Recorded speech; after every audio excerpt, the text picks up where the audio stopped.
English hymn number 129, The Lamb's Book of Life.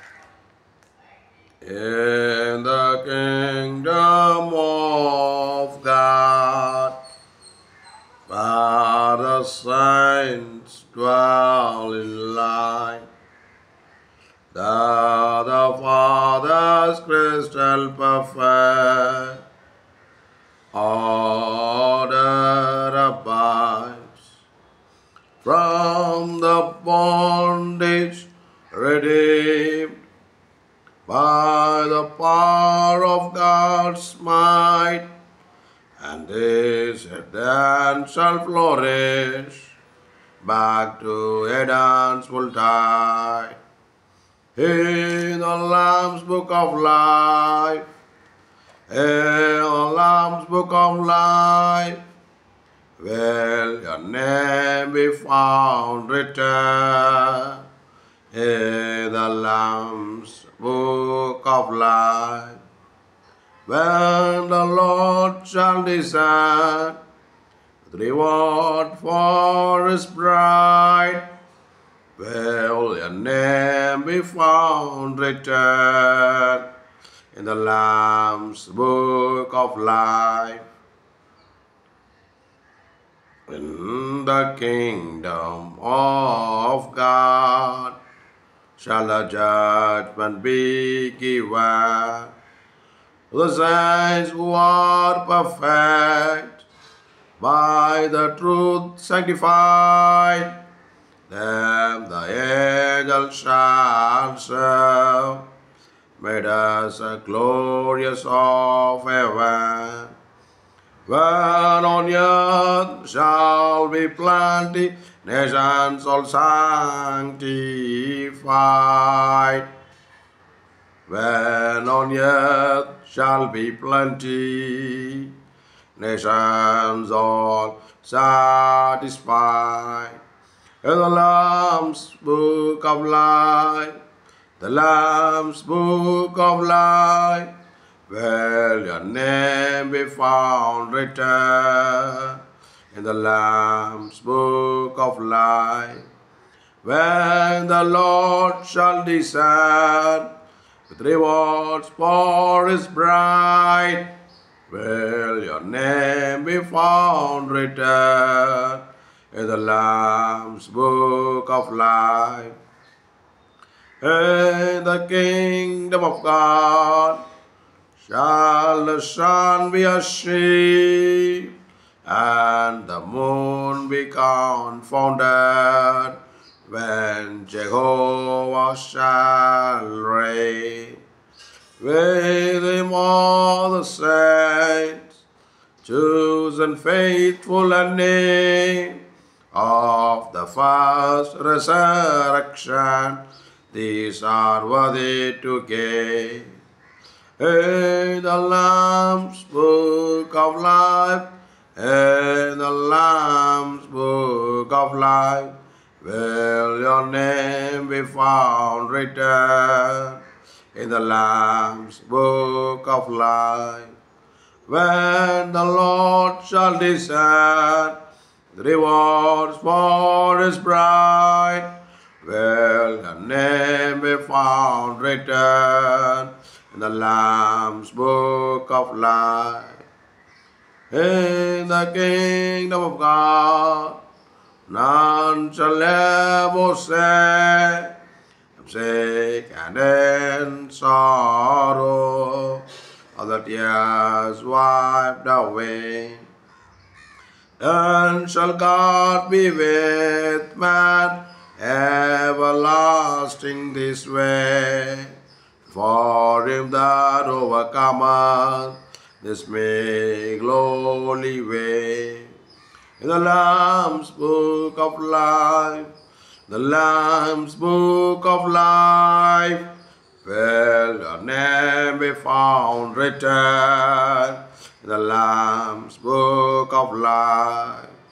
When the Lord shall descend, rewards for his bride, will your name be found written in the Lamb's Book of Life.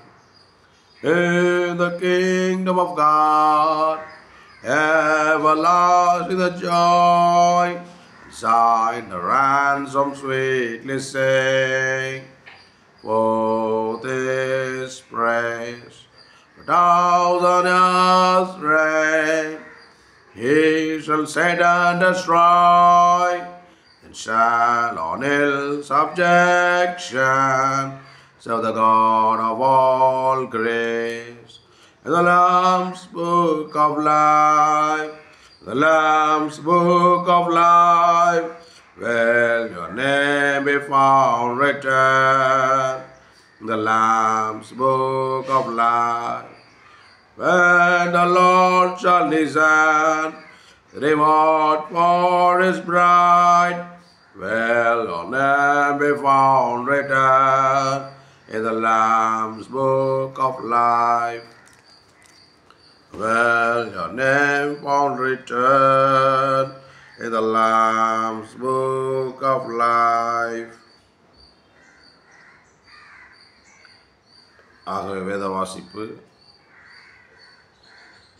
நாம் தொடர்ந்து வேதங்களை வாசிக்கும் போது தேவனுடைய ஆசீர்வாதங்களை பெற்றுக்கொள்கிறோம்.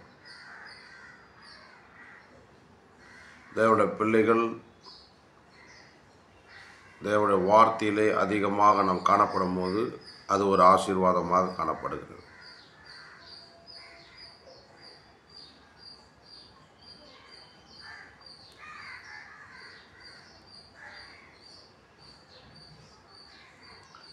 என்னாகமம் 12ஆம் அதிகாரத்தை நாம் வாசிக்கும் போது அநேக ஆசீர்வாதங்களை பெற்றுக்கொள்கிறோம். And Miriam and Aaron spake against Moses because of the Ethiopian woman whom he had married, for he had married an Ethiopian woman. And they said, Hath the Lord indeed spoken only by Moses? Hath he not spoken also by us? The Lord heard it.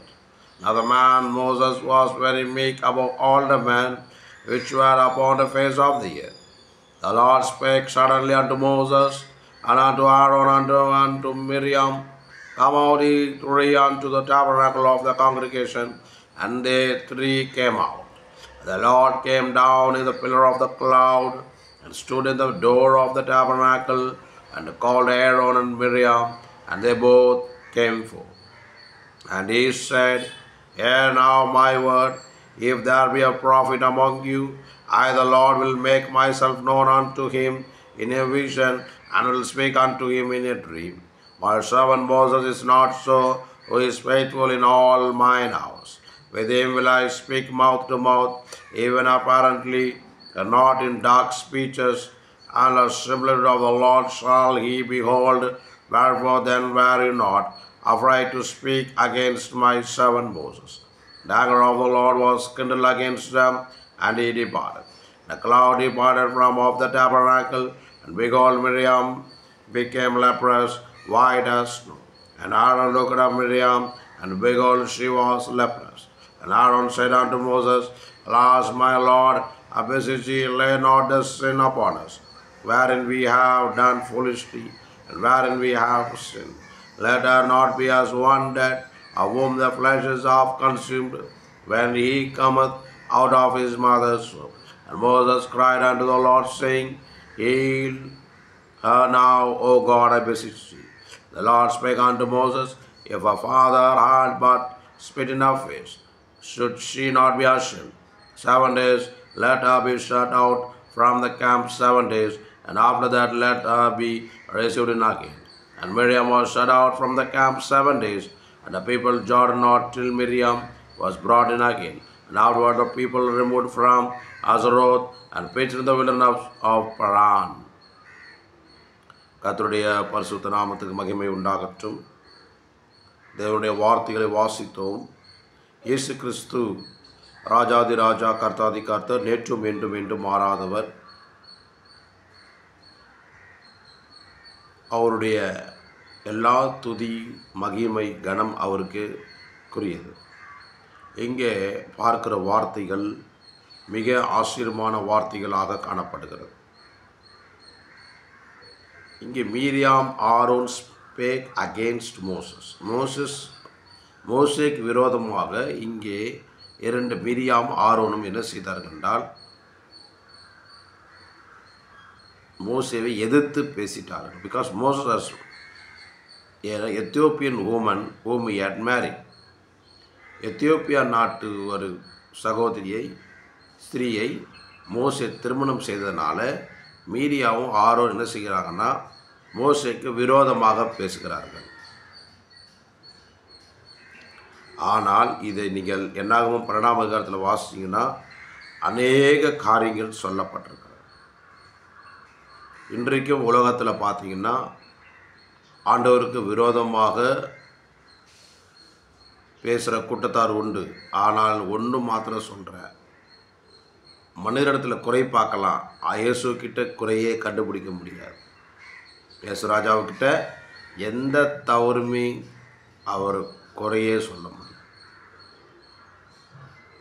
குறை சொல்லாத ஒரே மனிதர் யாருன்னா அது இயேசு கிறிஸ்து தான்.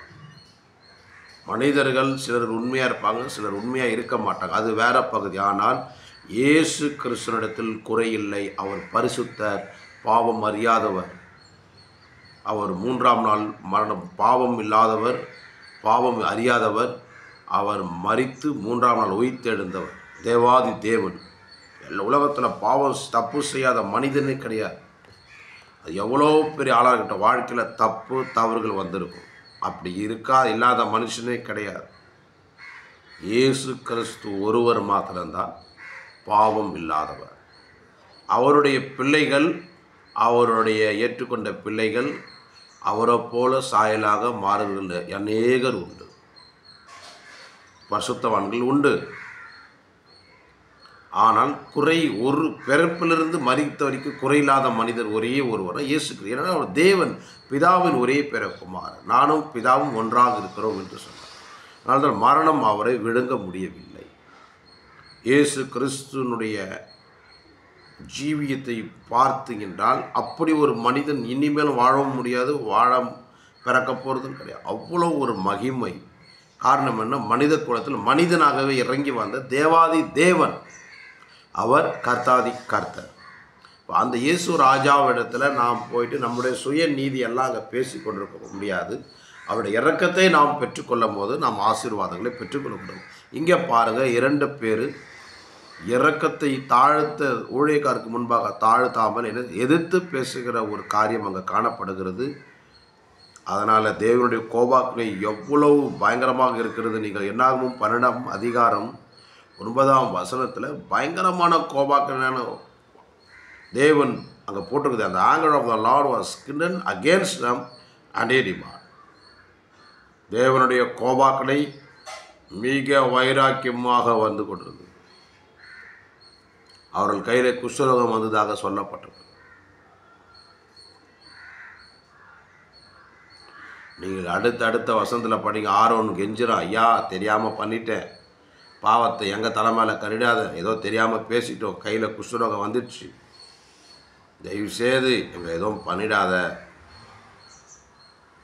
என்று அந்த என்னாகவும் 12ஆம் அதிகாரத்தை வாசிச்சிங்கன்னா அழகாக சொல்லப்பட்டோம். இதில் நம்ம என்ன அறிந்து கொள்ளணும்னா, அங்கே ஆரோன் மோசே இடத்துல அவர்கள் என்ன பண்ண தன்னை தாழ்த்துக்கிற ஒரு அனுபவம் அவருடைய ஜீவியத்தில் காணப்படுகிறது. ஆண்டவருக்கு முன்பாக, அப்பா உம்முடைய சமூகத்துக்கு வர நான் பாத்திரன் அல்ல, நான் ஒரு குற்றவாளி, எனக்குள்ளே எவ்வளோ குறைபாடு இருக்கிறது, என்னை தயவாக மன்னிங்க ஆண்டவரேன்னு சொல்லி தன்னை தாழ்த்துக்கிற ஒரு அனுபவம். இன்றைக்கு பாருங்கள், அநேகர் சுய நீதினால் நிற்பாங்க, தாழ்ந்து போகிற ஒரு அனுபவமே வராது. எனக்கு நிறைய வாட்டி எனக்கு ஒரு சம்பவம் நடந்தது. என்ன ஆச்சுன்னா,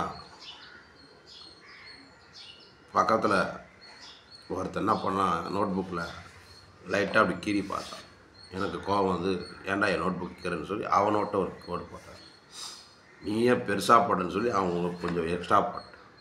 கட்சியில் 2 பேருக்கு என்னாச்சு, தகராதாகிவிட்டு. இப்போது இது உதாரணமாக எடுத்துக்கலாம், சில ஞாபகம் இல்லை, உதாரணமாக எடுத்துக்கலாம். ஆனால் உலகமானது மிக மிக பொல்லாப்புக்கு நேராக போய்கொண்டிருக்கிறது, மிக கொடூரமாக போய்கொண்டிருக்கிறது. இப்போ பாருங்கள், நேற்று கூட ஒரு சம்பவம் நடந்தது. ஞாயிற்றுக்கிழமை ஒரு 2 தீவிரவாதிகள் போய் என்ன பண்ணுறாங்க, சுட்டு கொலை பண்ணுறாங்க. கொலை செய்கிற ஆவி. கொலை செய்யாதிருப்பாயாக என்று வசனம் சொல்லப்பட்டிருக்கிறது பழைய ஏற்பாட்டில். புதிய ஏற்பாட்டில் என்ன பண்ணுறாங்கன்னா, நான் சொல்லுகிறேன், ஒரு சகோதரன் நியாயமெல்லாம் கோபித்தால் நீ கொலைகாரன்டா அப்படின்னு சொல்கிறார் ஆண்டவர். அப்போ இது எந்த லிஸ்ட்டில் இருக்கணும்? அந்தி கிறிஸ்து வல்லமை. முகமது ஆவி வந்து அந்தி கிறிஸ்து வல்லமை, கள்ள தீர்க்கதரிசி, ஃபால்ஸ் ப்ராஃபிட். கடைசி காலம் யுத்தங்கள் நடந்து கொண்டிருக்கிறது. யுத்தங்கள் ஒரு பக்கம் நடந்து கொண்டிருக்கிறது. ஒரு பக்கம் பார்த்திங்கன்னா எவ்வளோ காரியங்கள், நோய், கொள்ள நோய் ஒரு பக்கம், துரோகங்கள், பிரச்சனைகள் நடந்து கொண்டிருக்கிறது. கர்த்தருடைய வருகை மிக மிக சீக்கிரமாக இருக்குது. கர்த்தருடைய வருகையில் நாம் ஆயத்தமாக நாம் போக வேண்டும் என்றால் நம்மை நாமே சோதித்தறிந்து நாம் என்ன பண்ணோம், நாம் ஆராய்ந்து பார்த்து நம்ம என்ன பண்ணோம், நாம் நியாயம் தீர்க்கப்படும். நாம என்ன பண்ணோம், சோதித்து அறிந்து நியாயம் தீர்க்கப்பட்டால் கர்த்தருடைய வருகை மிக மிக சமயமாக காணப்படும். வருகைக்கு நாம் ஆயத்தமாக மாற வேண்டும் என்றால் இயேசு கிறிஸ்துவினுடைய ராஜாவுடைய இரக்கத்துக்காக நாம் என்ன செய்ய வேண்டும், அதிகமாக நாம் ஓடி தேடி வர வேண்டும். நம்முடைய பொல்லாத வழியை விட்டு நாம் மனம் திரும்ப வேண்டும். ஆண்டவரே, என் பாவங்களை மன்னிங்க ஆண்டவரே, உம்முடைய சாயலாக மாற்றுங்க ஆண்டவரே, என்னால் ஒன்றும் முடியாதுன்னு சொல்லி நாம் வாஞ்சித்து இரவும் பகலும் ஜெபம் பண்ணி, நாம் ஜெபம் பண்ணால் மாத்திரம் போதாது, நம்முடைய கேரக்டரை நாம் மாற்றி கொள்ளும்போது தேவன் நமக்கு கிருபை தருவார். தொடர்ந்து ஜெபமாக தேவன் தாமே நம்மளை ஆசீர்வதிப்பாராக. எங்களை நேசிக்கிற பரமபிதாவே, அப்பா பிதாவே, அன்பான தெய்வமே, உமக்கு ஸ்தோத்திரம். நேற்றும் என்றும் மாறாதவர், ஒருவரும் சேராத ஒளியிலே வாசம் பண்ணுகிறவர், இருக்கிற வண்ணமாகவே இருக்கிறவர், யாவே என்று அழைக்கப்பட்டிருக்கிறவர் ஆண்டவரே இயேசு ராஜா. அப்பா, நீர் எங்களை பலப்படுத்துங்க ஆண்டவரே, நீர் எங்களை உற்சாகப்படுத்துங்க, பலப்படுத்துங்க ஆண்டவரே. எங்களுக்கு விரோதமாக போராடுற எல்லா சத்துருவின் கோட்டைகளை நிர்மூலமாக உள்ள ஆண்டவரே அப்பா, எல்லா ஊழியக்காரர்களையும் பலப்படுத்துங்க, எல்லா விசுவாசிகளையும் பலப்படுத்துங்க ஆண்டவர். அது எந்த சபையாக இருக்கட்டும், கிறிஸ்துவின் சபை, எல்லா சபையில் இருக்கிற ஊழியக்காரர்கள், சிஎஸ்ஆர், பெண்டிகாஸ்ட்டு, புரோட்டஸ்டன்ட்டு, ஆங்கிலோ சர்ச்சு, கேத்தலிக், எல்லா ஊழியக்காரர்களும் நல்லா மனம் திரும்பி பரிசுத்தமாக ஜீவிக்க வேண்டும். இந்த கடைசி நாட்களில் அவர்கள் மூலியமாக ஒரு எழுப்புதல் உண்டாக வேண்டும். அந்த எழுப்புதல் மூலியமாக வரங்கள் கிரியை செய்ய வேண்டும். அந்த வரங்கள் கிரியை செய்யும் போது அநேக புதிய ஆத்மாக்கள் ரட்சிக்கப்பட்டு வர வேண்டும் ஆண்டவரே. இந்தியா, சென்னை தேசத்துக்காக ஜெபிக்கிறோம். சென்னை முழுவதும் ரட்சிக்கப்பட வேண்டும் ஆண்டவரே. அப்பா, சென்னை தேசம் எங்களுக்கு ஒரு ஆசீர்வாதமாக காணப்பட வேண்டும். தமிழ்நாடு முழுவதும் ரட்சிக்கப்பட வேண்டும். தமிழ்நாடு முழுவதும் எங்களுக்கு ஒரு ஆசீர்வாதமாய் மாற வேண்டும். இந்தியா தேசத்துக்காக ஜெபிக்கிறோம் ஆண்டவரே. இந்தியா தேசம் முழுவதும் ரட்சிக்கப்பட வேண்டும். இயேசு கிறிஸ்துவே தேவன் என்று ஒவ்வொருத்தரும் சொல்லி பாவங்களை அறிக்கை பண்ணி மனம் திரும்பி ஞானஸ்தானம் எடுத்து அபிஷேகத்தை பெற்று உம்முடைய பிள்ளைகளாய் மாற இந்தியா தேசம் முழுவதும் ரட்சிக்கப்பட நீர் வழிவாசலை உண்டாக முடியாது ஜெபிக்கிறோம் ஆண்டவரே. உலகம் முழுவதும் ஜெபிக்கிறோம். எல்லா ஊழியக்காரர்களையும் பலப்படுத்துங்க, எல்லா ஊழியக்காரர்களையும் பரிசுத்தப்படுத்துங்க, எல்லா ஊழியக்காரங்களையும் வல்லமையாக ஏற்று சபையில் பாவிங்க ஆண்டவரே. அப்பா, அவர்கள் மூலிமா முழு உலகத்தை ரட்சிக்கப்பட நீர் வழிவாசலை உண்டாக்குங்க. எந்தெந்த ஊழியக்காரர்கள் ஆண்டவர் சோதனத்தின் வழியாக போய்க்கணும், அவர்களையும் என்ன பண்ணுங்க, அந்த சோதனையில் போய் மாட்டி அகப்பட்டு அவருடைய ஊழியம் அவர்களை விட்டு கடந்து போய் அவர்கள் ஆண்டவரே தேவநாம தூஷிக்கப்படாதவர்களுக்கு நீர் அவர்களை பாதுகாத்து அப்பா, அவர்களை மனம் திரும்பி வைத்து மறுபடியுமாக தெருப்பின் வாசலில் நின்று ஆண்டவரை கர்த்தருக்காக ஜீவிக்கிற ஒரு மனதை மாற்றி ஆண்டவரே உம்முடைய பிள்ளைகளாக மறுபடியுமாக அவர்களை ஆண்டவரை உற்சாகப்படுத்தும்படியாக நீர் இரத்த கோட்டைக்குள்ளே வேலெடுத்து பாதுகாத்து அந்த அதிகத்தை கிருபை தரமுடியாக செபிக்கிறோம் ஆண்டவரே. கிருபை நாள் நிரப்பக மகிமை நிரப்பக ஆசீர்வாதிங்க ஆண்டவரே. தொடர்ந்து உங்களுடைய ஆசீர்வாதங்கள் வேண்டும். உங்களுடைய வருகைக்கு எங்களை ஆயத்தப்படுத்துங்க. எங்களுக்கு விரோதமாக போராடுகிற எல்லா சத்துருவின் கோடையில் நிர்மூலமாக இயேசு கிறிஸ்துவின் மூலம் ஜெபங்கேலும் ஜீவனுள்ள நல்ல பிதாவே. ஆமென், ஆமென், ஆமென். God bless you. அடுத்ததாக தொடர்ந்து நாம் ஜெபிக்கலாம். உங்களுக்கு யாருக்காவது ஜெபிக்கணும் என்றால் நீங்கள் என்ன செய்யணும்னா உங்களுடைய அது கீழே இருக்கிற கமெண்ட் வழியாக சொல்லுங்கள். கர்த்தராலும் தேவனுடைய வார்த்தை எங்கே வேணால் யாருக்கிட்ட வேணால் அது என்ன ரீச் ஆகும். அவனுடைய வார்த்தை எதுவும் வீணாக போவாது. தேவன் தாமே அனைவரையும் ஆசீர்வதிப்பார். God bless you. ஹalleluya.